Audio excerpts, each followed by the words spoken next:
when you're in the restaurant business, you learn service.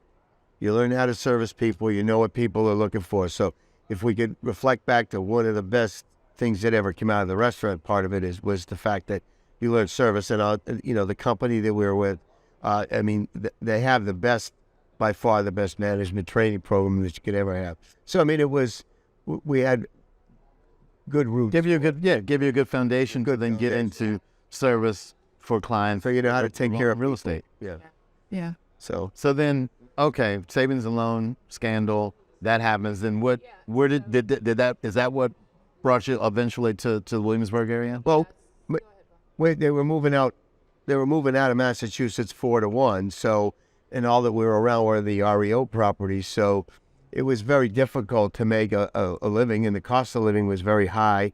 And like I was explained to you earlier, there was also in that little thing, there was all this property was purchased for this gambling area, and then the state legislature voted not to let gambling in, so all these people had all this foreclosure property going on because they overpaid and all that stuff. Speculating. Yeah. So anyway, then the kids were starting to get towards schools, and the schools were getting bad because of the money and in the state and all this stuff. So we decided that Teachers are unionized. and in this thing there was we were doing a lot of REO sales, and we were working directly with Freddie Mac, and the girl that was our contact in there left and went to work as a recruiter for a big independent down in Fairfax. So she recruited us to come down. She said, "Come on down and stay." Okay. So we get down there. We said, we're looking maybe for a little bit less stressful life, and this is nuts here. We're and Was the other direction. and plus there's no ocean here, So anyway, they said, "Oh well, we're down to Virginia Beach," and we go because we had Cape Cod, and they were going to look at Virginia Beach, and that wasn't exactly Cape Cod. So then we were coming back up, and we decided Peggy wanted to, in the worst way, wanted to stop in Williamsburg, and so we came to Williamsburg, and she said, "I can live here." I can live here. So he duct taped me, threw me the mountain car, sold my house. Right, and okay, that's cool. So In 30 days, we're down here. It was like crazy. well, there was a little bit of a little bit of a problem because that company that was recruiting us didn't have a office in Williamsburg. And then all of a sudden we get a call, "Hey, we're opening up an office in Williamsburg." And then so then we came down, and we didn't stay at that company. Matter of fact, Peggy never worked there. I was there for about 3 weeks, and it was very difficult because we know anybody. So it was like a startup office and a startup agent in a sense.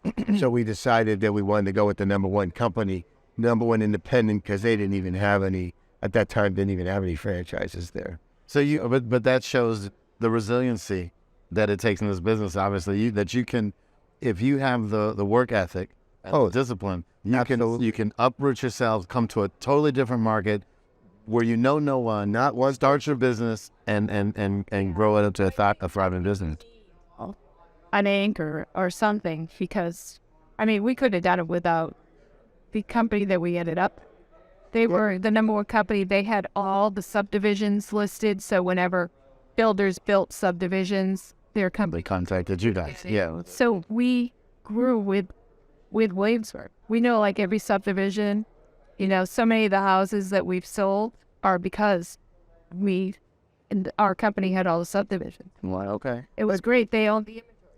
But I think Yes. one important point Peggy started to make was that I don't think we could have been.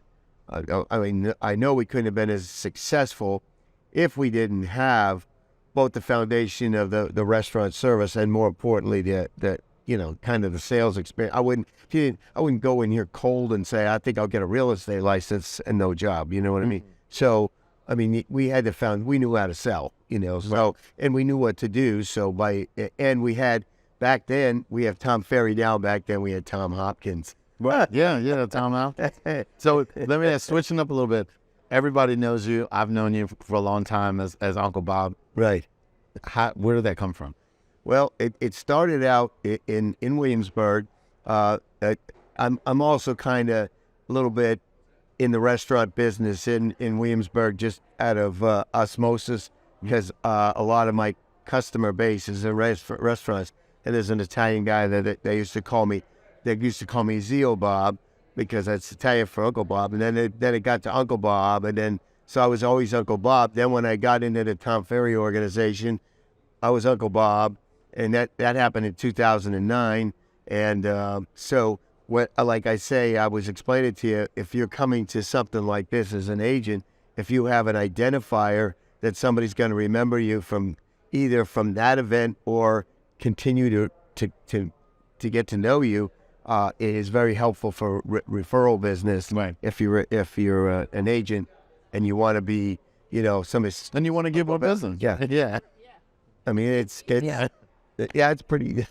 That's the end result. Yeah. So, but it's an identifier, and it's like anything else. That's cool. And that's stuck. I mean, and I know when I see you at the conferences at different places, I already know automatically that's. We left one conference early, and so we got up, and I don't know who was on stage. I think it was Tom Ferry, and everyone was going, "Bye, Uncle Bob." I'm sneaking out of here. Right, I'm trying. You're not doing right. Not doing a good job. Right. We should have thought about that before we did the Uncle Bob thing. Yeah. So it's fun too, because you play with it. You can play. Right. You can have fun, and everybody says, I was on the elevator. Oh, you're Uncle Bob. Yeah, I met Uncle Bob. I have an Uncle Bob. I said everybody has an Uncle Bob. So it's really. I mean, I don't know. Everybody can't be Uncle Bob, but I mean, if you could come up with an identifier like that separate, like as was Tom called it, the degree of separations or whatever. And that's a good segue into like, there are a lot of agents and or small business owners. I mean, you come from a diverse background of owning you guys have owned multiple businesses, real estate and restaurant. What would you say to the aspiring young business owner or young agent that's maybe they're just starting their business, they're trying to figure out this is an interesting time that we're in. What would you say that they can do to, you mentioned come up with a differentiator, but what else can they do in addition to that to really help? So, so make sure. Well, when you say when they're starting their own business, what do you mean by that? Well, let's say we're getting into real estate or just being an agent. Being an agent, yeah. The best thing is you go find the best guy or best person. I didn't mean to say guy, but the best person in your market, and whatever they're doing, you do.